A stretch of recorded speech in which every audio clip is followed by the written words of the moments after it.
اور تم سے ذوالقرنین کے بارے میں دریافت کرتے ہیں، کہہ دو کہ میں اس کا کسی قدر حال تمہیں پڑھ کر سناتا ہوں۔ ہم نے اس کو زمین میں بڑا اقتدار دیا تھا اور ہر طرح کا سامان اس کو عطا کیا تھا۔ تو اس نے ایک سفر کا سامان کیا، یہاں تک کہ جب سورج کے غروب ہونے کی جگہ پہنچا تو اسے ایسا پایا کہ ایک کیچڑ والے چشمے میں ڈوب رہا ہے، اور اس چشمے کے پاس ایک قوم دیکھی۔ ہم نے کہا ذوالقرنین، تم ان کو خواہ تکلیف دو خواہ ان کے بارے میں بھلائی اختیار کرو، دونوں باتوں کی تم کو قدرت ہے۔ ذوالقرنین نے کہا کہ جو کفر و بد کرداری سے ظلم کرے گا اسے ہم سزا دیں گے، پھر وہ اپنے پروردگار کی طرف لوٹایا جائے گا تو وہ بھی اسے بڑا عذاب دے گا، اور جو ایمان لائے گا اور عمل نیک کرے گا اس کے لیے بہت اچھا بدلہ ہے، اور ہم اپنے معاملے میں اس سے نرم بات کہیں گے۔ پھر اس نے ایک اور سامان سفر کیا، یہاں تک کہ سورج کے طلوع ہونے کے مقام پر پہنچا تو دیکھا کہ وہ ایسے لوگوں پر طلوع ہوتا ہے جن کے لیے ہم نے دھوپ سے بچاؤ کی کوئی اوٹ نہیں بنائی تھی۔ حقیقت یوں ہی تھی، اور جو کچھ اس کے پاس تھا ہم کو سب کی خبر تھی۔ پھر اس نے ایک اور سفر کا سامان کیا، یہاں تک کہ دو اونچے سیدھے پہاڑوں کے درمیان پہنچا تو دیکھا کہ ان کے اس طرف کچھ لوگ ہیں کہ بات کو سمجھ نہیں سکتے۔ ان لوگوں نے کہا کہ اے ذوالقرنین، یاجوج اور ماجوج اس علاقے میں فساد کرتے رہتے ہیں، بھلا ہم آپ کے لیے خرچ کا انتظام کر دیں کہ آپ ہمارے اور ان کے درمیان ایک دیوار کھینچ دیں۔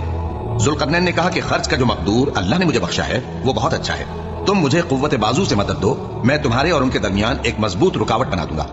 تم لوہے کے بڑے بڑے تختے میرے پاس لاؤ۔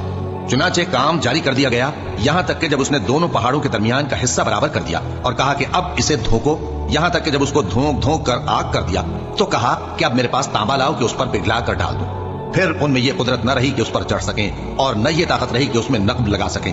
بولا کہ یہ میرے پروردگار کی مہربانی ہے، پھر جب میرے پروردگار کا وعدہ آ پہنچے گا تو اس کو ڈھا کر ہموار کر دے گا، اور میرے پروردگار کا وعدہ سچا ہے۔ اس روز ہم ان کو چھوڑ دیں گے کہ روئے زمین پر پھیل کر ایک دوسرے میں گھس جائیں گے، اور سور پھونکا جائے گا تو ہم سب کو جمع کر لیں گے، اور اس روز ہم جہنم کو کافروں کے سامنے لائیں گے جن کی آنکھیں میری یاد سے پردے میں تھیں اور وہ سننے کی طاقت نہیں رکھتے تھے۔ اب کیا کافر یہ خیال کرتے ہیں کہ وہ میرے بندوں کو میرے سوا اپنا کارساز بنائیں گے تو میں خفا نہیں ہوں گا؟ ہم نے ایسے کافروں کے لیے جہنم کی مہمانی تیار کر رکھی ہے۔ کہہ دو کہ ہم تمہیں ایسے لوگ بتائیں جو اعمال کے لحاظ سے بڑے نقصان میں ہیں۔ یہ وہ لوگ ہیں جن کی دوڑ دھوپ دنیا کی زندگی میں برباد ہو گئی اور وہ یہ سمجھے ہوئے ہیں کہ وہ اچھے کام کر رہے ہیں۔ یہ وہ لوگ ہیں جنہوں نے اپنے پروردگار کی آیتوں کو نہ مانا اور اس کے سامنے جانے سے انکار کیا، تو ان کے اعمال ضائع ہو گئے۔ سو ہم قیامت کے دن ان کے لیے کچھ بھی وزن قائم نہیں کریں گے، یہ ان کی سزا ہے یعنی جہنم، اس لیے کہ انہوں نے کفر کیا اور ہماری آیتوں اور ہمارے پیغمبروں کی ہنسی اڑائی۔ جو لوگ ایمان لائے اور عمل نیک کیے ان کے لیے بہشت کے باغ بطور مہمانی ہوں گے، ہمیشہ ان میں رہیں گے اور وہاں سے مکان بدلنا نہ چاہیں گے۔ کہہ دو کہ اگر سمندر میرے پروردگار کی باتوں کے لکھنے کے لیے روشنائی ہو تو قبل اس کے کہ میرے پروردگار کی باتیں تمام ہوں سمندر ختم ہو جائے، اگرچہ ہم ویسا ہی اور اس کی مدد کو لائیں۔ کہہ دو کہ میں تمہاری طرح کا ایک بشر ہوں، البتہ میری طرف وہی آتی ہے کہ تمہارا معبود وہی ایک معبود ہے۔ تو جو شخص اپنے پروردگار سے ملنے کی امید رکھے چاہیے کہ عمل نیک کرے اور اپنے پروردگار